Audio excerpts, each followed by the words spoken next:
time, resources, and taxpayer dollars used to bounce around a Colombian man living in Utah who never should have been detained in the first place.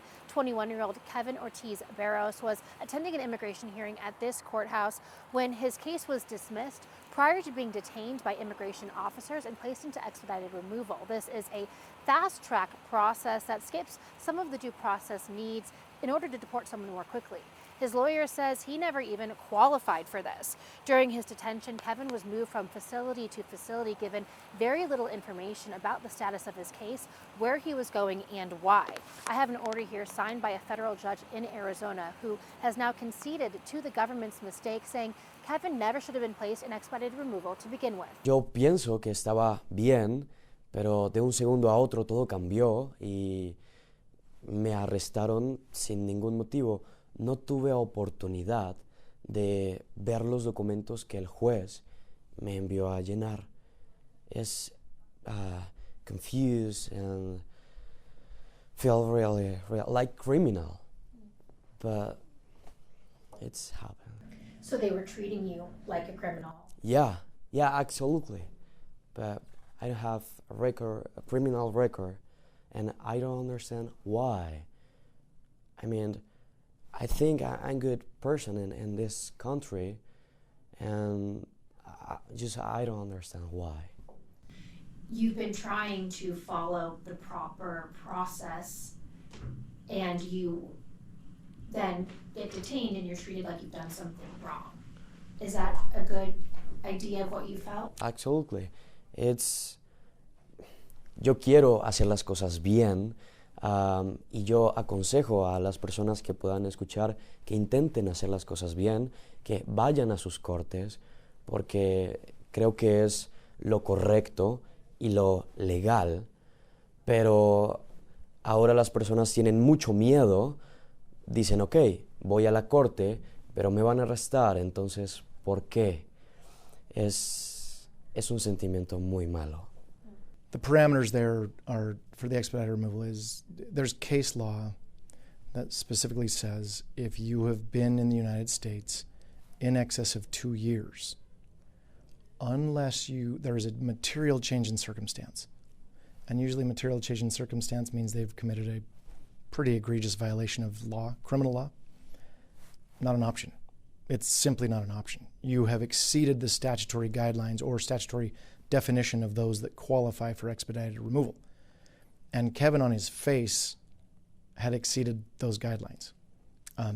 So in that regard, everybody in that building, well, most people knew or should have known that expedited removal under the very definition was not available, nor could it have been used against Kevin, which is also frustrating because every attorney, doesn't matter whether you work for the government, doesn't matter whether you work for whoever, and I know attorneys get a bad rap, but every attorney raises their hand, takes an oath to defend the laws and the Constitution and the state laws of the state that they work in.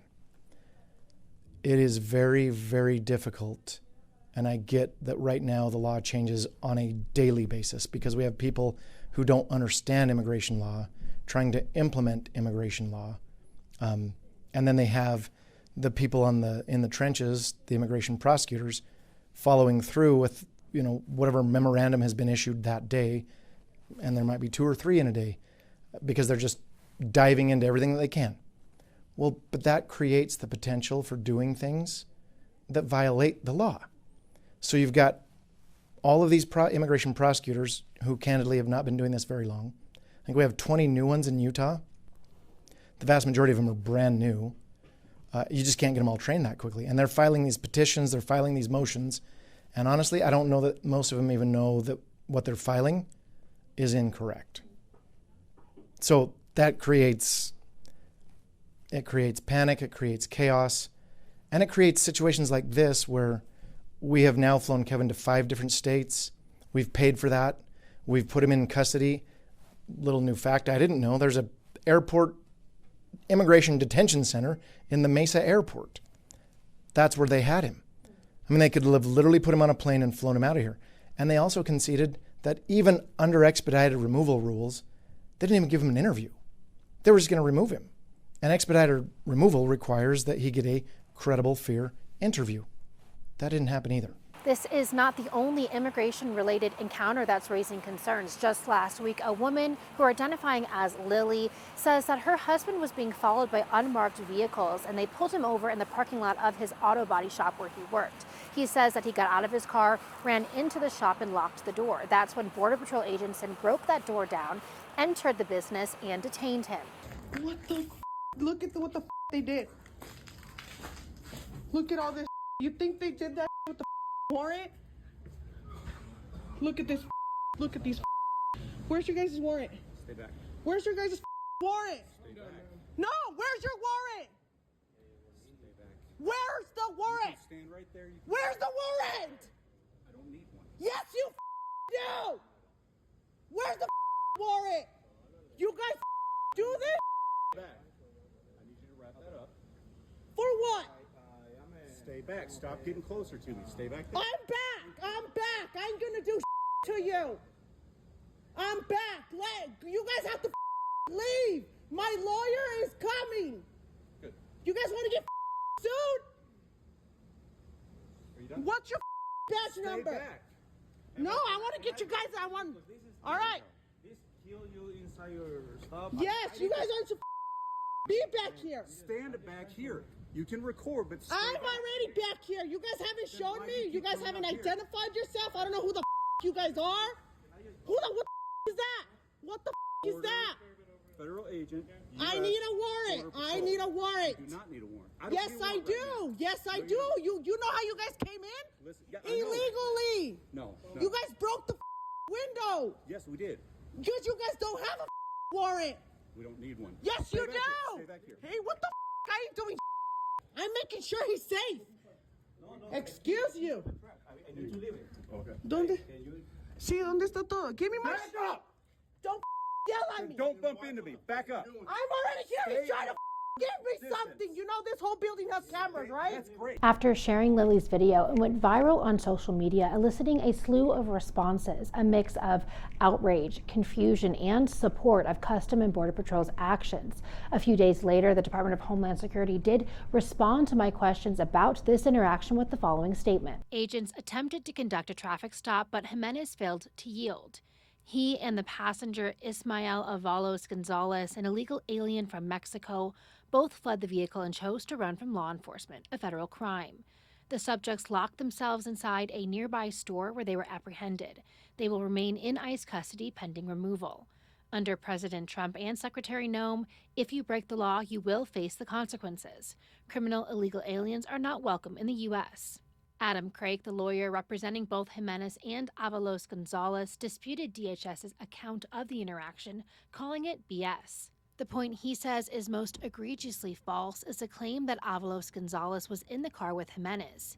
He says that Avalos Gonzalez drove to work himself and that his vehicle can be seen in Lily's videos. He said even if exigent circumstances existed to enter the shop to detain Jimenez, which he says there were not, that would not have extended to Avalos Gonzalez, who he says was inside his private business. Interactions like this have resulted in protests across the state, including on our college campuses. Students at Utah Valley University had mixed reactions to Customs and Border Patrol attending their career fair and recruiting on campus. Organizer and co-founder of UVU's Civil Disobedience Club, Jack McNiven, says they are protesting U.S. Customs and Border Protection's enforcement tactics and what they call Fourth Amendment violations. By inviting Customs and Border Protection to the job fair again this year, what message is the university sending to the students here?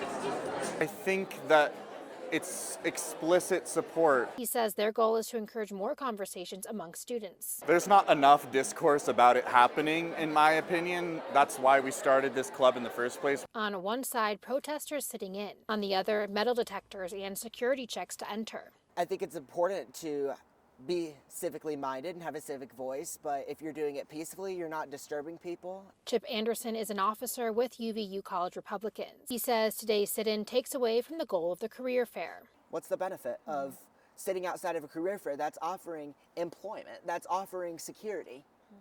and you're sitting out there and causing a disturbance. He and other college Republicans I spoke with say they're in full support of CBP recruiting their peers. In a statement, Utah Valley University said they are aware of concerns about today's career fair and that, consistent with our freedom of speech policies, participating employers have the right to advertise opportunities on campus. Lily says that she cannot afford to fight her husband's immigration case and that he will return to his home country of El Salvador.